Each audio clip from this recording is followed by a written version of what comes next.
ياخذون الموضوع مزح، هم على طول يسوون حمله في تويتر: اوه شوفوا هذا يغلط على الكيان، شو انظروا الى هذا تغير بعد ان دحومي 3 ساعات بدأ الحرب من جديد بينه وبين كلان فالكونز بعد ما نزل تغريدات على حسابه في تويتر، وهذا كله بدأ لما تم تهكير أحمد شو ونزل تغريدات أحمد شو إنه تم دخوله لكلان فالكونز. وبعدين أحمد شو طلع وقال إنه حسابه تهكر، وبعد ما طلع أحمد شو قال إنه حسابه تهكر نزل تغريدة على حساب دحومي 3 ساعات أعلن انضمامي لفريق المطبخ واعتذر لصاحب مكتب العقار، تم اختراع حسابي من عمكم الهكر. كل احنا او اغلبنا اتوقع ان دحومي تم تهكير حسابه بعد التغريدة، ولكن بعد يوم ثاني نزل دحومي 2 ما يتقبلوا المزح: زعيم كوريا الشمالية وجمهور فريق المطبخ.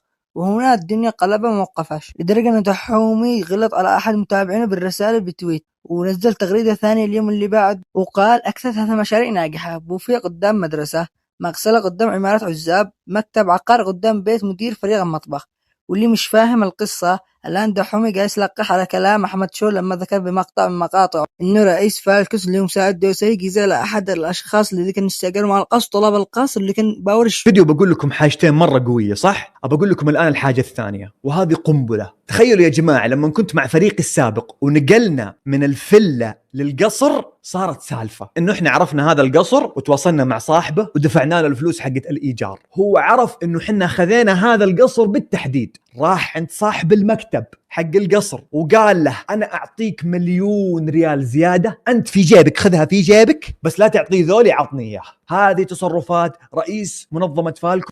وكمان نزل تغريدة دحومي 3 ساعات على حسابه في تويتر: اليوم كان آخر يوم مع عائلتي في بوار، وسأبقى هذا الفريق كله فيه إدارة وصناعة محتوى جزء من عائلتي وإلى آخر يوم في حياتي، وحان وقت الرحيل إلى وجه جديد. ولكن كل إحنا بنعرف إنه كذبة إبريل ولا يتوقف إلى هنا. وكمان دحومي فترة قصيرة نزل تغريدة ثانية وهو يقول أغنيات فريق المطبخ: تحب أحبك حبة حب، أحب من حب الأحباب، ولا فريق المطبخ لا، فريق المطبخ لا لا لا. وبعد ما نزل دحومي هذا الفيديو أول مرة أشوف جميع الكلانات وحدوا رأيهم لأنه دحومي غلطان، وكان أكثر من 90% من التعليقات سابوا لدحومي. وبعدها دحومي نزل رسالة ثانية كاتب فيها: شكلي وأنا ضد فريق المطبخ. ولكن دحومي كان ينزل كثير تويتات، حتى إنه نزل فيديو وهو يشرح هنا كلام جدا مهم. وليه ما أطقطق على فريق دام ما فيه غلط في النهاية؟ المجال ترفيهي وضحك، مدري ليه مكبرين الموضوع وهو يوتيوب. صح، وكلامك صحيح 1,000,000%. احنا في مجال ترفيهي، والطقطقة والضحك هي جزء لا يتجزأ من هذا المجال. حلو، ولكن ايش يصير؟ جاءوا مثلا فريق طقطقوا على فريقي، جيت انا طقطقت على فريقهم، فهم ايش يسوون؟ احنا ناخذها بموضوع مزح، بس هم ما ياخذون الموضوع مزح، هم على طول يسوون حملة في تويتر: اوه شوفوا هذا يغلط على الكيان، شو انظروا الى هذا تغير بعد ان دخل بور، انظروا الى هذا ظهر عليه حقيقته. طب مو انت طقطقت وخذناها بمزح، لما احنا جينا نطقطق اخذت الموضوع بجدية وقعدت تصيح: شوفوا كيف يغلط على الكيان. اهدى يا حبيبي.